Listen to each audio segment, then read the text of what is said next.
एक हफ्ते में दूसरा भारतीय जनरल फारिग हो गया है। असल वजह क्या बनी और भारत क्या छुपा रहा है? भारतीय सियासतदान की गवाही आ गई, पहलगाम हमला किसने किया, और फिर अमेरिकी नायब सदर का भारत से राब्ता, पाकिस्तान को रद्देमल दिया जाए मगर किस तरह रद्देमल देना है, और क्या ये पाकिस्तान पर हमले का ग्रीन सिग्नल है, इसका भी जायजा रखेंगे आपके सामने। और फिर किसी किस्म की मुहिम जोई हुई तो पाकिस्तान इसका भरपूर तरीके से जवाब देगा। ये पाकिस्तान ने भारत की सरकार को दो टोक जवाब दिया और इसके साथ ही नोटिस भेज दिया है। पानी बंद क्यों किया? एक मुआहिदा है दोनों मुल्कों के दरमियान और इस मुआहिदे के तहत आपको इसका जवाब देना पड़ेगा। भारत की सरकार अपने लोगों से क्या कुछ छुपा रही है और इस वक्त बॉर्डर पर क्या हो रहा है, इसका भी मुकम्मल अहाता करेंगे आज के इस प्रोग्राम में। एक्सक्लूसिव डिटेल्स है मेरे पास। और फिर नवाज शरीफ साहब खामोश हैं और इनकी खामोशी को लेकर राणा साहब ने एक स्टेटमेंट जारी किया और राणा सनाउल्लाह साहब ने मरियम नवाज और शहबाज शरीफ साहब के हवाले से क्या कहा, यह भी मैं आपको बताऊंगा।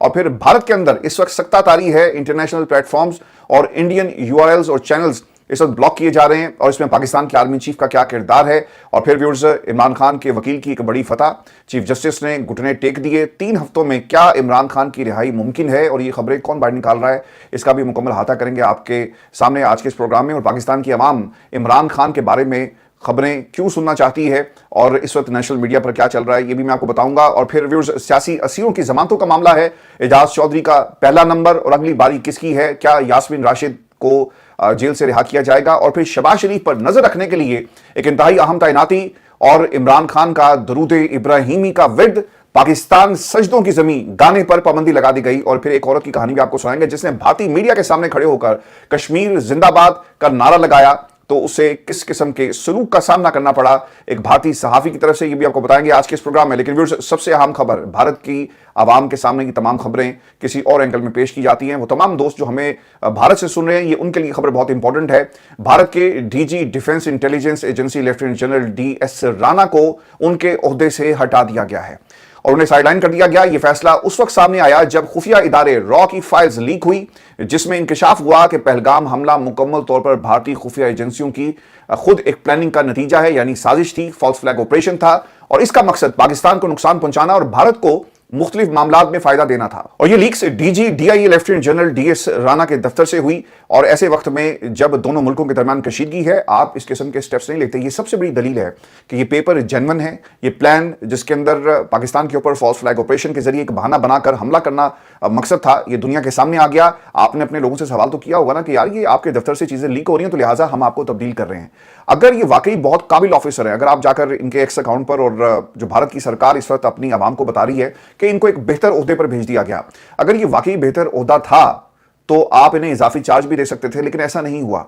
तो कोई बेवकूफ़ी होगा कि जंग के माहौल में अपने ही लोगों को तब्दील करता है। उसकी वजह ये बनी, ये लीक्स जो इनके दफ्तर से हुई, और ये वो खबर है जो भारत की सरकार अपनी आवाम से छुपा रही है। मुझे यकीन है कि आप तमाम दोस्त जो हमें इस वक्त भारत से सुन रहे हैं, इस प्लेटफॉर्म पर इसलिए आते हैं ताकि आपको दूसरी तरफ का वर्जन भी पता चल सके और वो खबरें जो भारत की आवाम से छुपाई जा रही हैं, ये आप तक हम पहुंचाते रहेंगे। व्यूअर्स, मैं आपको खबर ये भी दे दूं कि सत्यपाल मलिक ने एक इंटरव्यू दिया और ये हमारे जो भारत के लिसनर्स हैं उनके लिए। सत्यपाल मलिक ने एक इंटरव्यू दिया, मकबूजा कश्मीर के साबिक गवर्नर है जी, और वो ये कहते हैं कि नरेंद्र मोदी की गफलत और लापरवाही पहलगाम वाकये में कारफरमा है। पहलगाम हमले पर मोदी से जवाबदही होनी चाहिए। बीजेपी कौमी सलामती को अपने सियासी प्रोपेगेंडे के लिए इस्तेमाल करिए। यार, आप तो अपने मुल्क को दाव पर लगा रहे हैं। खित्ते का हम तबाह किया सिर्फ पॉलिटिकल माइलेज हासिल करने के लिए, ताकि भारतीय आवाम के सामने इलेक्शन में जब आप जाएं तो एक नारा दे सकें। अपनी खोई हुई और गिरती हुई साख को बहाल करने के लिए सब कुछ किया जा रहा है। आप कांग्रेस में और बाकी जो इनकी अपनी जमात है, अगर आप उठाकर इन लोगों के, इनके मंत्रियों के और इनकी पार्टी के लोगों के बयान सुने, और वो सहाफी जो कांग्रेस को और बीजेपी को बड़ी एक्सक्लूसिवली कवर करते हैं, वो भी आपको बताते हैं कि जनाब इनकी अपनी पार्टी में नरेंद्र मोदी की जो सपोर्ट है वो कम हो रही है और लोग एक तब्दीली चाहते हैं। और इसकी सबसे बड़ी दलील, अगर आप इसे कहेंगे प्रोपेगेंडा है, तो आपको उस दलील की तरफ जाना होगा जो आपके अपने मुल्क में इलेक्शन के नताइज की शक्ल में सामने आई। अगर मोदी सरकार उनकी पॉपुलैरिटी अपनी जगह पर कायम होती तो फिर उन्हें जरूरत ना महसूस होती कि कोalition गवर्नमेंट बनाते और फिर नताइज आप अपने लास्ट इलेक्शन को देख लें। तो इसे पॉलिटिकल माइलेज हासिल करने के लिए सब कुछ किया जा रहा है। व्यूअर्स, इसके अलावा ये भी इंपॉर्टेंट चीज है कि सत्यपाल मलिक ने दी वायर के सहाफियन जी करण थापड़ उनके साथ एक इंटरव्यू में मुख्तलिफ मौज़ूआत पर बात करते हुए फरवरी 2019 में इंडिया के नीम फौजी दस्ते सीआरपीएफ पर होने वाले हमले की हुकूमत की नाअहली और वजारत दाखिला की लापरवाही करार दिया। उस वक्त राजनाथ सिंह वज़ीर दाखिला थे, जबकि वो आजकल वज़ीर दिफा हैं, और करण थापुर को बताया कि किस तरह सीआरपीएफ ने अपने जवानों की मुंतकली के लिए वज़ारत दाखिला से तैयारी की दरख्वास्त की थी, जिसे मुस्तरद कर दिया गया। और उन्होंने ये भी बताया कि जिस रास्ते से उन्हें जाना था उसको भी अच्छी तरह से साफ नहीं किया गया। तो सर, ये आपके अपने लोग हैं, आपके अपने देश में से ये खबरें आ रही हैं, ये पाकिस्तान नहीं बना रहा और ना ही आपके खिलाफ प्रोपेगेंडा किया जा रहा है। अगर आप अपने जख्मियों को, फौजी जवान जो वहां पर जख्मी थे, जिस हालत में पड़े हुए थे, आपके अपने लोग बता रहे हैं कि यार जहाज ही मांगा था ना, जहाज दे देते, लेकिन जहाज देने से इनकार कर दिया गया। मैं आपको व्यूअर्स से खबर ये भी दे दूं कि अमेरिकी नायब सदर ने अपने बयान में ये कहा कि भारत पहलगाम वाक़े पर इस अंदाज से रद्द-ए-अमल दे कि वसी तर इलाकाई तनाज़ा पैदा ना हो।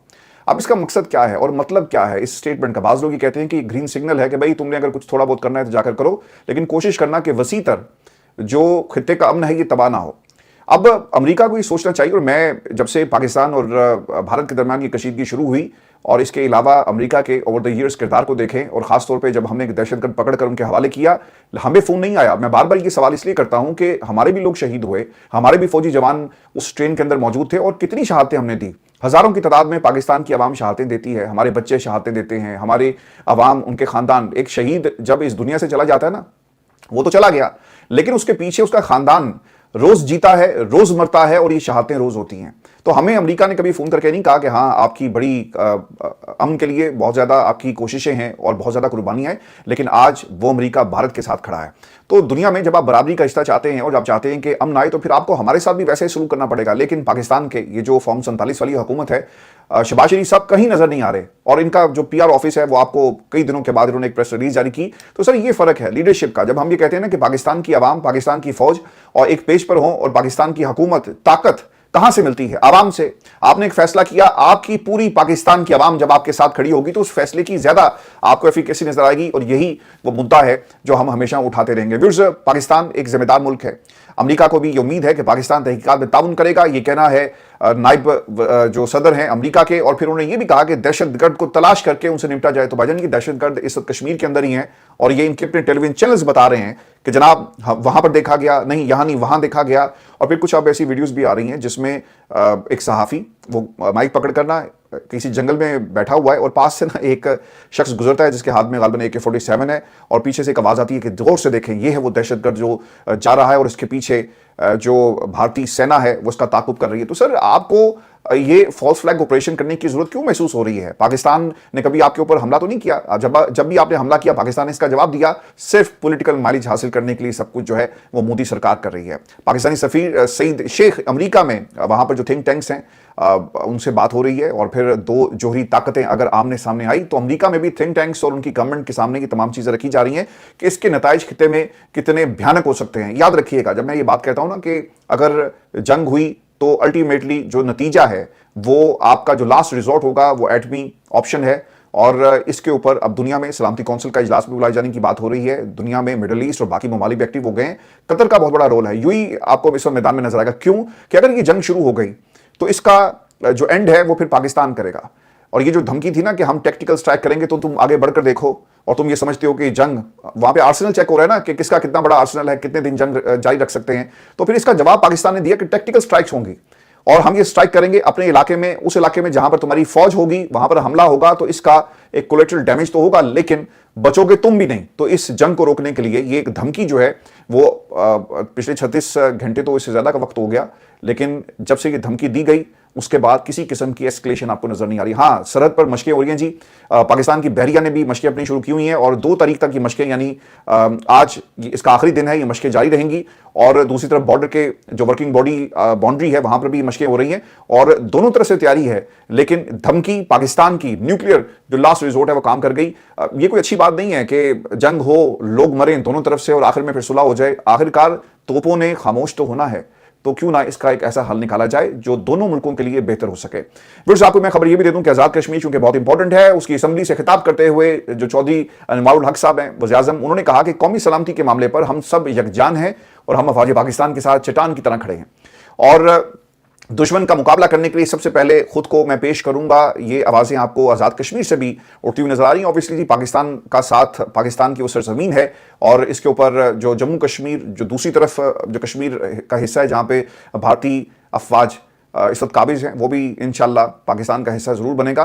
چونکہ آپ نے 78 برس جنگ کر کے دیکھ لیا، لیکن آج بھی آپ جسے کہتے تھے نا کہ ہم امن لائیں گے اور یہ ہمارا بھارت کا حصہ ہے، آپ دیکھ لیں امن تو آج بھی نہیں آیا، لوگ آج بھی وہاں پر کشمیر زندہ باد کا نعرہ لگاتے ہیں۔ آج ایک ویڈیو وائرل ہو رہی ہے جس میں ایک صحافی نے کہا کہ آپ کشمیر زندہ باد کہیں گے، بھارت زندہ باد کہیں گے، تو اس نے کہا کہ نہیں، کشمیر کشمیریوں کا ہے، بھارت بھارتیوں کا ہے، تو ہم کشمیری ہیں لہٰذا ہم نعرہ نہیں لگائیں گے۔